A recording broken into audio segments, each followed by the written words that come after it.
I am Regina Rodríguez-Martin, and this is my review of Janine Cummins' American Dirt. There are spoilers in here. 3 weeks ago, I got an email announcing a new book club for women over 50, and the first novel they were going to read was Janine Cummins' American Dirt. The novel focuses on a Mexican woman's journey from her home in Acapulco to the U.S., crossing without papers in extremely dangerous ways. Then I read about the book's big controversy. Latinos were angry about the red carpet treatment given to this book written by a white woman because Mexican Americans telling similar stories don't get nearly as much attention from publishers. The most scathing review was written by Miriam Gurba, and I urge you to read it. I would usually pass on a book like this. Why I decided to read it. 1, I wanted to be part of the new book club's discussion to make sure at least one Latino was there. 2, Sandra Cisneros, one of the most respected Mexican-American writers ever, endorsed American Dirt and stands by it. On NPR's Latino USA, she said it could reach an audience her books couldn't. I wanted to see what she meant by that. 3, I decided that rather than critically dogpile on this book without reading it, it would be fair to read it first and then dogpile. 4, some of us Latinos have to watch what white people are writing about us. By reading this 441-page novel, I'm taking one for the team. But it's not so bad because I read fast and I have 2 degrees in literature. I almost did my dissertation on Mexican-American women authors, but instead, I chose to flee academia. Why the book is perfect. American Dirt is a fast read. There's little to slow a reader down, such as philosophical views of humanity, deep poetic language, long pages of descriptions, reflections that make a reader stop and think about himself or herself, interior views of what violence feels like from the inside, etc. It's also a fast read because it has the structure of a thriller. In the first chapter, the main characters start running from the men who want to kill them, and they don't stop until the end of the book. Cummins created a character who has to cross the Mexico-US border because she's being hunted by a drug cartel, not because she can't earn a living in Mexico. That choice puts the focus on action and danger, not character development. It leads to scenes of violence instead of the pain of not being able to support a family. In this way, it's different from every other book on the migrant experience I've read. Those books show people who come to the U.S. simply to earn a living. There's no high adventure to it. Those stories show the underclass, motivated purely by the need for food and shelter. The plot lines don't move quickly, and they require the reader to see life through the eyes of migrants who ended up in poverty through circumstances beyond their control. In contrast, American Dirt works very well as a fun suspense thriller for non-Latinos. Mexico is an exotic backdrop for a main character they can easily identify with. Lydia is a privileged, well-off white Mexican who knows nothing about the migrant experience until she has to enter it. Thus, American Dirt doesn't require readers to step into the shoes of the desperate and impoverished. It only has us step into the shoes of a wealthy white Mexican woman who's witnessing the lives of the desperate and impoverished. White middle-class Americans can identify with Lydia, an unusual immigrant who takes plenty of cash with her when she and her son flee their home, and who's able to access even more money later with an ATM card. When La Migra stops the group of migrants she travels with, Lydia is able to prove her Mexican citizenship and walk away. Like many non-Latino Americans, Lydia sees migrants as sad, unfortunate people who need help. She heads north with them, but never sees herself as one of them. This must be what Cisneros meant by saying that this novel can go where, for example, her books can't. The typical white, middle-class, and upper-middle-class American reader isn't likely to read books by Latinos and Latino Americans because those books don't often make it to the end cap in the bookstore or Amazon Prime first reads. But this one will. It already has. It's on book club lists across the country. It's already sold its movie rights because it has a white, privileged character Americans can identify with, and it focuses on action instead of the socioeconomic realities that create immigrants. But the reason for its success isn't that it was written by a white woman. It's that this story doesn't threaten American readers. Some would say I'm splitting hairs, but I stand by my statement. Cummins began researching this book in 2013 and finished drafting it in 2017. Even though immigration has increasingly been a political focus, her book has no political lens at all. It makes no comment on U.S. immigration policy, racism, asylum laws, the state of relations between Mexico and the U.S., or the entwined economies of the two countries. Because Cummins' main character isn't a migrant worker driven by economic need, Cummins sidesteps making any criticism at all of U.S. impact on the Mexican economy.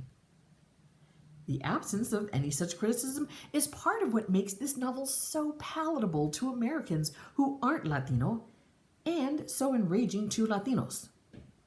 Americans read the whole thing without once considering where they fit into the picture. American Dirt contains no references to American exploitation of migrant labor, the American hunger for drugs, or American prejudice against the people they depend on to keep their country functioning. I once had an English professor who criticized a certain work by comparing it to a brick falling on a kitten. Sad, but meaningless. Similarly, American Dirt tells a disturbing story with a happy ending, but doesn't give the context that would make it a real contribution to the American discussion of immigration. Cummins has repeatedly said she wanted to make such a contribution, and I guess she did, but there's no way this book will have any real effect. I anticipate that I Read American Dirt could become like I voted for Obama. White liberal Americans will use this book to show they're not prejudiced, they're making a difference, and they like Mexicans. Kudos to Janine Cummins for giving whites another way to feel good about themselves. Why the book is flawed. In all the controversy, many have urged us to read this book and evaluate it on its own merits as a piece of literature. Okay, done. While the book reads easily like a suspenseful page-turner, there are things that pulled me out of the story. For many pages at the beginning, the close narrator shows things through Lydia's point of view and then switches to her son Luca's point of view. Cummins does this throughout the novel, and it feels clumsy every time. The only way you can tell the viewpoint has changed is that the narration stops referring to Lydia and starts referring to Mommy. The narration gets more jarring when it suddenly jumps from Lydia or Luca's viewpoint to someone else's. At yet other times, the narrator suddenly becomes omniscient. If the book had stayed omniscient all the way through, these changes in viewpoint would have been fine. If it had stuck to either Lydia or Luca's viewpoint, that would have been fine. What it ends up doing is bewildering. Sometimes I don't know through whose eyes we're supposed to be looking. The author and editor also made odd choices about using Spanish. Sometimes a Spanish word or phrase is translated, sometimes it's not. Sometimes a Spanish word or phrase is in italics, sometimes it's not. It's distracting. Worse, someone made the decision to refer to the United States as Estados Unidos without los in front of it. From the book. The current group will fly home to Estados Unidos Wednesday. And we're going to Estados Unidos. Why? Why didn't they use the phrase Los Estados Unidos, which is how Spanish speakers actually talk? It bugged me every time I came across it. I also noticed that some of the cultural references were off. Cummins' reference to freight tracks that stretched out across the Mexican landscape like a beanstalk migrants climb is a reference to an English tale that's well known to Americans. Lydia has a memory of October 24th being exactly 1 week before El Día de los Muertos. Actually, October 24th is exactly 1 week before Halloween. Día de los Muertos is at the beginning of November. Lydia and Luca end up being led by a coyote whose group includes a PhD student, Nicolás, and a middle-class, well-heeled, middle-aged woman, Marisol, who has recently been deported after living in San Diego for years. Because Lydia has lived a wealthy, privileged life, they have to explain some things to her. From the book. What is it? This is Lydia. A routine immigration check-in? Marisol asks. Yes. It's an appointment, usually once a year, where I have to go and check in with an ICE officer, Marisol explains, so they can review my case. But what for? So you can get your papers? No, just so they can keep tabs on me, Marisol says. Lydia is confused. And ICE is... Immigration and Customs Enforcement, Nicolás fills in the acronym. I never went to a single one of my check-ins. I guess it doesn't matter now, Marisol says. We both ended up in the same boat. I wonder if Cummins gave so many speaking lines to Marisol and Nicolás because she wanted to show white America that people like them, people with wealth and advanced education, also cross the border. Not to put too fine a point on it, but I wonder if she wanted to show that Mexican immigrants are good people too. All novelists strive to show readers the story instead of telling it to them. And Cummins does a lot of showing, but she also does too much telling.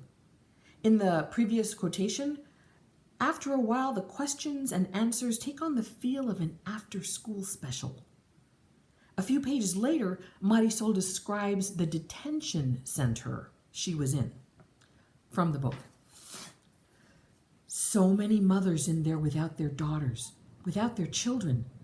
Her eyes fall to the floor and her voice drops to a whisper, but they can all hear it in the hushed room. Most of those women were separated from their children at the border, she says. When they were caught coming in, some had babies taken right out of their arms. I thought those women would lose their minds. They didn't even know where their children were. Some of them were too young to talk, too young to remember their names. It's as if Cummins wanted to include all the important parts of the immigrant experience, but didn't have time or room to show everything. She uses this shorthand of having characters tell their stories throughout the book, like New World Canterbury Tales. Furthermore, she seems to have taken at least one of these stories from the novel of a Mexican-American author. The effect of minor characters telling stories distances readers from the raw pain of these experiences and keeps us from engaging deeply with anyone. It's why Cummins' novel has been called trauma porn. Instead of having readers fully identify with characters and feel their pain with them, this novel gives fleeting snapshots of human devastation that people can consume without deeply engaging in it. In all, American Dirt, which never makes clear why that's the title, doesn't stand well on its own. The writing isn't strong, the editing is bizarre, and I think critics are fair to say it's another instance of someone taking various Mexican elements, reconstituting them, and presenting them to the American public in a form that's easy for them to swallow. One critic compares it to Taco Bell. American Dirt reads like a thriller that will make a great action flick, but it doesn't give us full characters or allow readers to fully understand their lives. With Lydia as an American stand-in, Cummins takes us on a tour of what it's like to cross the Mexico-US borders without papers. It's as if her goal was only to get American readers to repeat, "I didn't know that," and "Oh my God, that's awful." It's spectacle without historical or political context. And considering how much is at stake on the border today, it's clear why Cummins' novel infuriates so many.